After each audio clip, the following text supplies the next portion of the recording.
Gente querida, esse é o segundo vídeo aula a respeito de Mateus. No primeiro nós fizemos a introdução, falamos sobre o período intertestamentário e também caminhamos um pouquinho no Evangelho segundo Mateus escreveu, não é? Dando sequência, nós temos aqui um novo slide e aí nós vamos ver o que Mateus intencionou nos falar sobre Jesus no seu evangelho. De um lado, na letra A, nós temos judeus, né? Os cristãos judeus lá de Israel, e os cristãos, nós temos os judeus, Israel, e nós temos aqui na letra B, cristãos, a igreja, né? Você sabe que a igreja, ela é formada de gentios e judeus, né? Que se convertem a Cristo, e aí forma a igreja. Quem são os judeus? Os judeus são os descendentes de Abraão, Isaque e Jacó. Então, na Bíblia, nós não temos lá assim, Deus olhando para a terra e vendo brasileiros, americanos, ingleses, japoneses, não. A Bíblia, ela olha para três povos na terra, né? Os judeus, os gentios são todas as demais nações que não fazem parte da descendência de Abraão, Isaque e Jacó. E depois que Jesus veio, nós temos aí um terceiro povo. Nós temos judeus, gentios e a igreja. Então, como eu disse, a igreja era formada de judeus e gentios que se converteram a Cristo. Paulo, lá na carta aos Coríntios, fala assim, né? Portai-vos de tal modo que não deis escândalo nem a judeus, nem aos gentios e nem à igreja de Deus, ok? Então são esses três povos aí. A Bíblia tem mensagem para cada um deles. Bom, então no Evangelho de Mateus nós temos aqui os judeus, Mateus escrevendo para os judeus, e ele faz muitas citações, porque a Bíblia dos judeus é o Antigo Testamento. E para você evangelizar os judeus, você tem que partir do Antigo Testamento e mostrar Jesus ali, não é? Eles são evangelistas, ganhadores de almas, e nós precisamos, como evangelista, aprender com os evangelistas, não é? Os Mateus, Marcos, Lucas e João. Embora Mateus ele escreve um evangelho, porque a igreja, na época ali, lá no comecinho, ela era formada na sua maioria de crentes judeus, né? Havia poucos gentios, embora com o passar do tempo a igreja foi se tornando mais gentia e tendo menos judeus cristãos, né? Mas até então, Mateus está escrevendo aqui para esses cristãos judeus, provando que Jesus era o Messias. Ele vai fazer o quê? Muitas citações do Antigo Testamento. É o evangelho que mais contém citações, a expressão. E isso aconteceu para que se cumprisse o que fora dito pelo profeta tal. Essa expressão, ela é própria de Mateus. Porque Mateus, mais uma vez, ele está escrevendo para judeus, correto? Eu disse também que ele organiza o evangelho colocando 5 grandes sermões de Jesus, intercalados, esses sermões, de realizações, tá? Então, há grandes 5 sermões para lembrar aos judeus da lei de Cristo, né? Havia a lei de Moisés, agora uma nova lei, uma nova era havia chegado. E para falar desta nova era, eu coloquei aqui nesse slide 2 gráficos. O primeiro, letra A, dos judeus, como que os judeus percebem, creem, acreditam que a história da linha do tempo vai acontecer em relação também à chegada do Messias, né? E na letra B, como que nós cristãos cremos o que vai acontecer na linha da história do tempo, tá bom? E isso nos ajuda a compreender. Antes disso, nós temos em vermelho aí o reino dos céus. Bom, o judeu, nesses 400 anos aí entre o fim do Antigo Testamento e o começo do Novo Testamento, não houve profecia. Eles acreditaram que o céu estava cerrado, né? Deus não falou nenhuma palavra profética inspirada, não houve registro. Então, eles passaram a não falar o nome de Jeová, o nome de Deus, tá? Eles passaram a falar reino dos céus, ou trocaram o nome de Deus por céu. Ore aos céus, que os céus te abençoe, né? Então, nós vemos que no Evangelho de Mateus não se diz reino de Deus, se diz reino dos céus, né? Por quê? Porque Mateus está escrevendo para judeus. Então, vamos ver aqui o gráfico aí. Olha, nesse gráfico, nós temos aí a presente era, né? A presente era, uma linha assim, que é a presente era que nós estamos vivendo, certo? E aí os judeus sabem que essa presente era é uma presente era má, aonde Satanás, o Deus deste século, ele reina, né? Daí você vê tantos problemas acontecendo no mundo, e nós sofremos porque estamos aqui no mundo, né? Então, vai haver uma mudança? Vai, quando o Messias chegar. Os judeus acreditam que quando o Messias chegar, Israel vai ter proteção, Israel vai ser libertado plenamente, né? E aí vai chegar, então, uma era vindoura, uma era onde Deus vai reinar, o reino de Deus vai chegar com a chegada do Messias. E aí, o gráfico está vindo aqui nessa direção, o Messias chega, vai lá para cima, né? Por quê? Porque aí vai inaugurar uma era melhor, uma era onde Deus vai reinar na terra. Nós acreditamos assim como judeus? Sim, nós acreditamos. Só que nós acreditamos um pouquinho diferente. Qual que é a diferença? Na letra B, os cristãos acreditam o seguinte: nós acreditamos também, tem um gráfico aí, ó, tá vendo? A presente era é uma presente era má, a igreja está no mundo, a igreja sofre, a igreja é perseguida, né? A igreja não pertence ao mundo, por isso que o mundo nos odeia, disse Jesus. Mas a diferença é o seguinte, é que o Messias ele já veio. E o Evangelho de Mateus diz o seguinte, né? Jesus diz lá que o reino de Deus, o reino dos céus, ele chegou, o reino dos céus chegou de modo invisível, o reino dos céus chegou, que está agora no coração dos homens, né?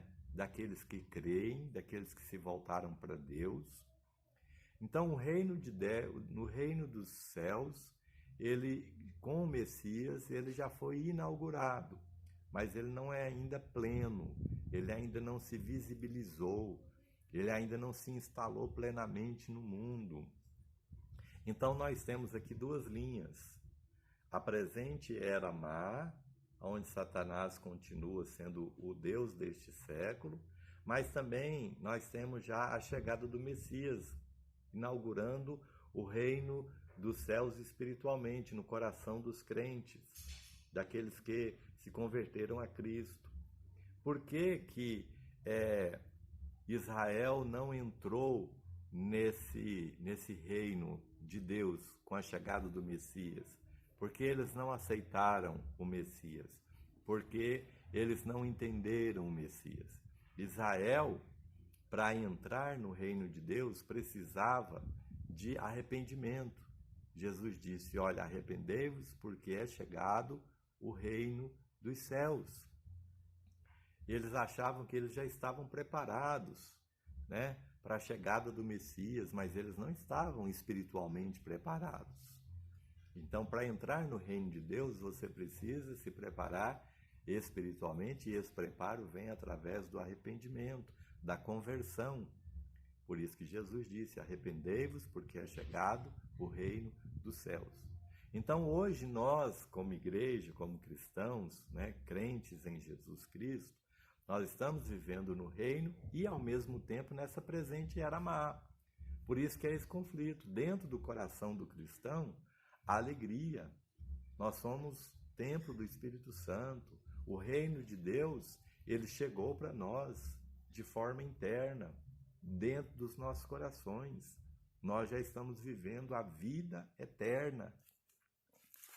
Né? É claro que com a segunda vinda do Messias, nós temos aqui um gráfico. A primeira foi a cruz. A segunda será o seu retorno a este mundo.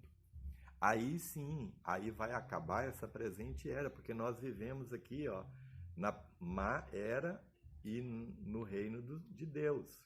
E aí é conflito, né? Nós sofremos.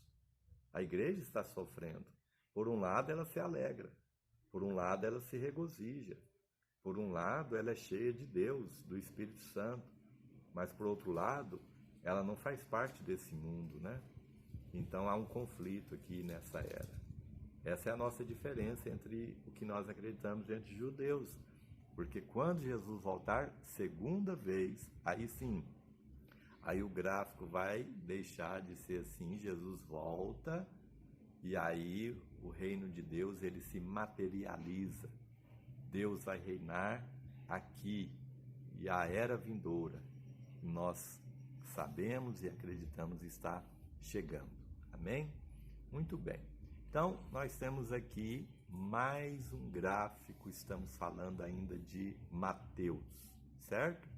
E Mateus, eu disse que ele registrou 5 grandes sermões de Jesus. Nós temos eles aí. No capítulo 5, 6 e 7, Mateus vai falar sobre o estilo de vida daqueles que fazem parte do reino dos céus, daqueles que se converteram, daqueles que se tornaram discípulos, e as suas vidas agora é diferente, né? São diferentes. As suas vidas são mudadas. E ali no Sermão da Montanha nós temos ali um estilo de vida. Nós sabemos que viver aquilo ali também não é fácil, nem para os cristãos. Mas o Espírito Santo foi dado à igreja. E a igreja faz parte agora do reino dos céus. E ela agora vai aprender nesse sermão, nesse ensino de Jesus, a viver o estilo de vida diferente. Tá bom? Aí depois do capítulo 7, vem o capítulo 8, falando das realizações, Jesus curando, né? Jesus purificando leprosos, Jesus repreendendo os demônios ali e tal. No capítulo 9 e 10, ele vai enviar alguns em missão. E ali nós vemos que Jesus está ensinando os seus discípulos como fazer a obra de Deus. Como aprender a fazer missão. Em primeiro lugar, nós temos que aprender um estilo de vida. Capítulo 5, 6 e 7. Porque nós não podemos começar a fazer missão com a nossa vida toda torta, toda atrapalhada. Porque não é o que nós vamos falar que vai mudar as pessoas. As pessoas, elas vão ouvir o que nós temos a falar depois que nossa vida também foi mudada. Como é que nós queremos pregar uma conversão, uma salvação que nós não estamos vivendo? Por isso que Jesus começa falando o Sermão da Montanha, que é uma mudança de vida, certo? Aí depois ele vai falar sobre missão, e ali ele nos ensina a fazer missão. Aí depois dessa segunda mensagem, Jesus vai realizar feitos de novo no capítulo 11 e 12, e no capítulo 13 ele começa as parábolas, né? grandes parábolas ali no Evangelho de Mateus. E aí essas parábolas vão falar sobre o crescimento, a maturidade na fé, como é que nós nos amadurecemos na fé, como é que nós crescemos na fé, como é que Jesus vai falar as parábolas ali, olha, o reino de Deus é semelhante, né? A vida no reino de Deus é assim, e através das parábolas ali, não é? Então, depois vem no capítulo 14 a 17, realizações, obras que Jesus fez, porque ele vai intercalando, né? Sermão e obras de Jesus, sermão e obras de Jesus. Aí no capítulo 18, mais um lindo sermão, né? Como viver em comunidade. Jesus está falando que nós temos que perdoar. Aí ele vai contar aquela parábola lá de alguém que devia um absurdo, né? Uma dívida impagável para o rei. Mas o rei resolveu agir graciosamente e perdoou. E aquele homem que foi perdoado, ao sair ali, aí Mateus coloca que um companheiro dele devia uma ninharia, uma coisa pequena, mas não tinha como que pagar naquele momento. Mas aquele homem que foi grandemente perdoado não aceitou perdoar. Então, como é que nós aprendemos a viver na comunidade, no novo Israel, no reino de Deus, chamado igreja, não é? Como é que nós fazemos parte desse reino de Deus, nós que somos igreja? Para vivermos dentro da igreja, nós temos que perdoar. E aí Jesus, ele vai falar algo assim muito interessante, porque no capítulo 17, eu queria que você ouvisse com muita atenção, porque esse aqui é o ponto máximo, né, do Evangelho de Mateus, porque Jesus vai conduzir os seus discípulos lá no norte e Jesus vai falar para os seus discípulos o que eles pensam dele. E é muito interessante isso aí, gente, tá? Eu quero que vocês prestem atenção nisso, porque Jesus chega para eles e fala o seguinte: olha, o que as pessoas pensam que eu sou?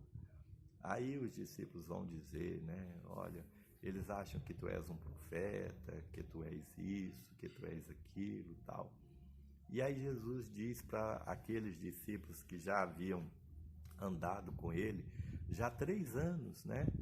Já havia 3 anos se passado, no capítulo 17 ali, e aí Pedro vai dizer o seguinte: olha, tu és o Cristo, o Filho de Deus. E Jesus vai dizer para Pedro: Pedro, você fez essa declaração de fé porque ela não veio da sua própria capacidade de raciocínio, da capacidade humana de pensar, né? De olhar para alguém como eu, em carne, né? Com os pés que empoeiram e que o meu corpo cansa, eu preciso de comida, de água, eu preciso de descanso, né?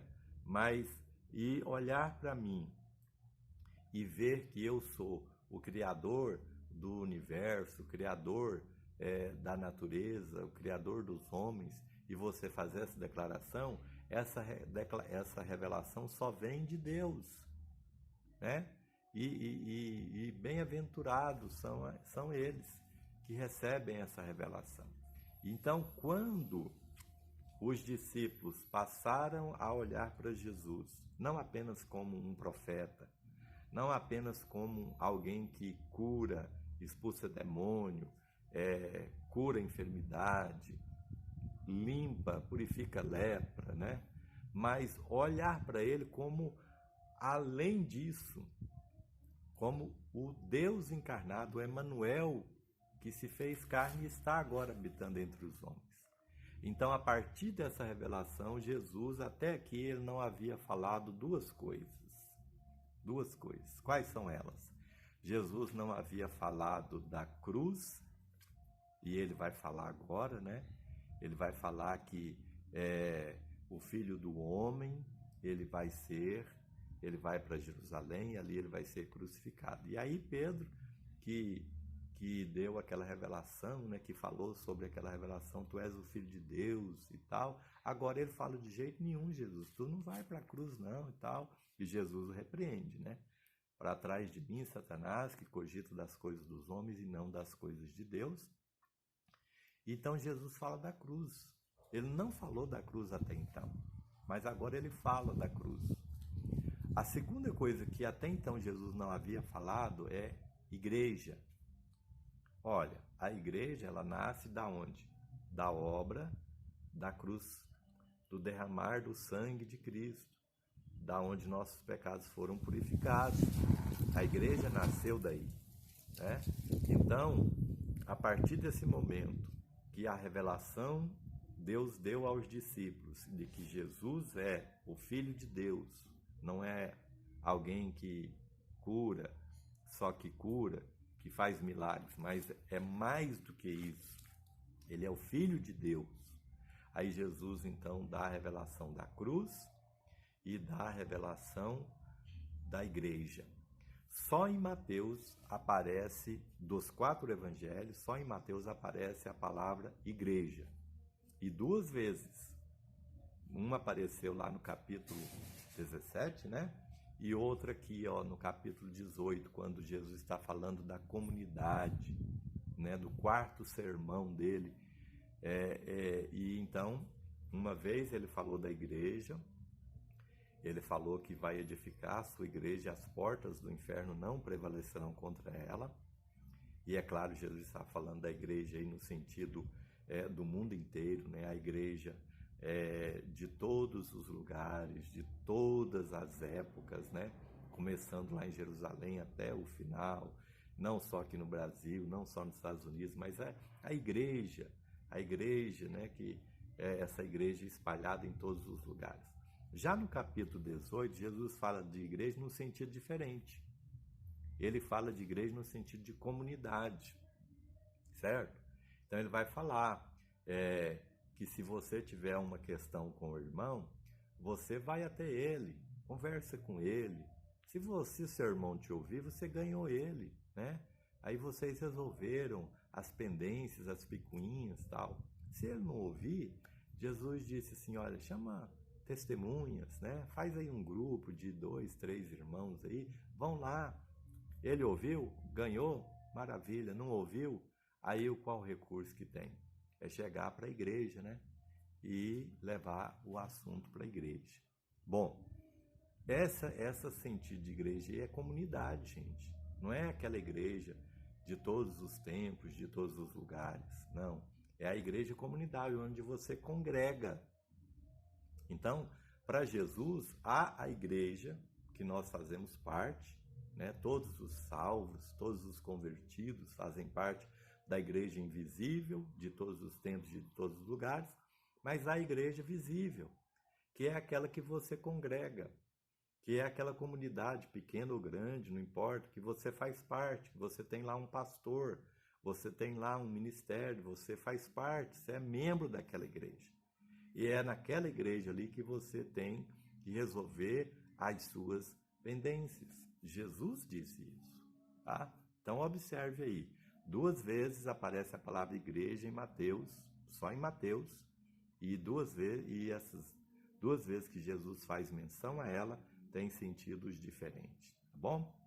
A gente está terminando, a gente tem aí também alguns temas, né, especiais em Mateus, mas olha só, ele vai falar de fé.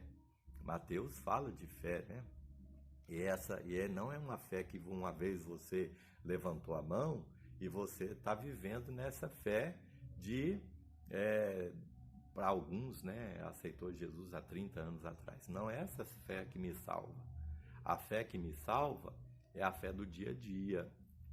É a fé que vai crendo dia a dia.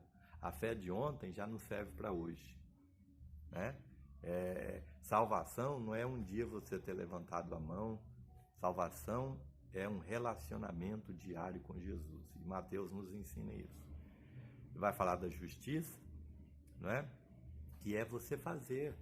Não é por você crer e você crer da boca para fora, mas você não faz nada. Não. Jesus, lá em Mateus, falou uma parábola que só tem em Mateus também, né? E que é dos dois filhos. O pai disse para um filho: filho, vai hoje trabalhar na vinha. Ele falou: eu vou, mas não foi. O outro, ele disse assim, para o filho também mais novo: filho, vai trabalhar na vinha? Não, não vou. Mas e depois ele se arrependeu e foi. Então, a fé verdadeira não é aquela que fala, não é aquela que fala, eu aceito, eu vou, né? Eu obedeço, mas depois não faz nada. A fé não é aquela apenas que proclama, que declara, mas é aquela que realiza, é aquela que opera, é a fé operante. Então, em Mateus também Jesus fala do inferno, né? E, e o inferno, Jesus fala várias vezes em Mateus, nos dando a certeza de que exige juízo e que nós devemos temer, né? Lá em Mateus nós encontramos aquela palavra lá, que você não deve temer quem mata o seu corpo e depois não pode fazer nada com a sua alma. Mas devemos temer aquele que, além de tem o poder de matar o corpo, tem o poder de lançar a alma no inferno. Então, que nós possamos ter essa fé do Evangelho, essa fé bíblica, essa fé onde Jesus é o Senhor, e que Deus abençoe grandemente os nossos evangelistas e missionárias. Eu quero dizer que lá na plataforma nós vamos colocar a respeito do nosso trabalho, né? Que eu vou dar data, eu vou dar ali uma explicação sobre o trabalho, mas eu queria fazer uma pergunta para vocês aqui, para que vocês me dessem a resposta. Certamente nós vamos ter um grupo no WhatsApp, né? E vocês vão então pensar no que nós acabamos de estudar e dizer o que foi novo, o que acrescentou na sua vida, o que você aprendeu que você não sabia, tá bom? Um forte abraço, que Deus te abençoe grandemente.